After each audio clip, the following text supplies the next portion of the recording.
ECMWF monitoring of global climate that June was the warmest June globally, and then we came out early on in July with these record temperatures of the warmest days ever in early July that beat the previous warmest days in August of 2016, and then the warmest 3 weeks of July and the warmest month on record.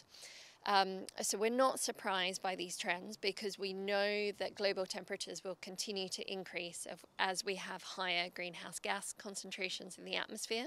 And we also know that with a warmer world, we have a higher probability of extreme events, and these extreme events are also likely to get more intense and more frequent. And that's really what we've seen over the past few months: extreme events in terms of heat waves, wildfires, flooding events, extreme hail. We've seen those all around the world, and that frequency is increasing. Just that August and the next few months are likely to be warmer than average over land areas. However, as you can probably see right now, just because this forecast suggests that we're going to have warmer than average temperatures doesn't mean that we have them everywhere. So we'll need to wait until the end of August to do the maths, to do the statistics, to understand if it is the warmest summer on record.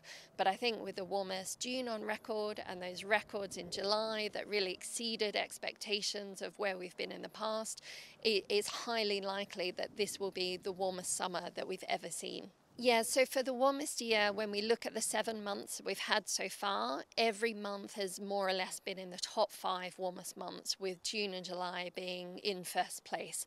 So if the Northern Hemisphere autumn and winter continue this trend, then it's highly likely that 2023 will be certainly in the top 3 years, if not the warmest year. But it really depends what happens in the boreal autumn and winter to come. It's highly probable with the El Nino, if it continues to develop, we will have a warmer winter.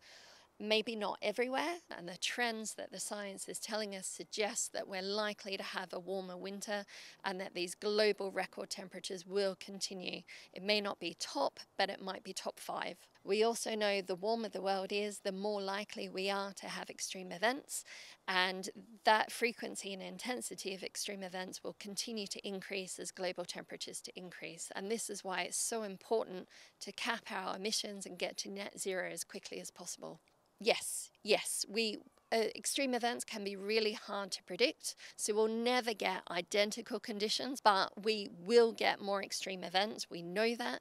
As to where they'll happen and when they'll happen, we don't know that yet.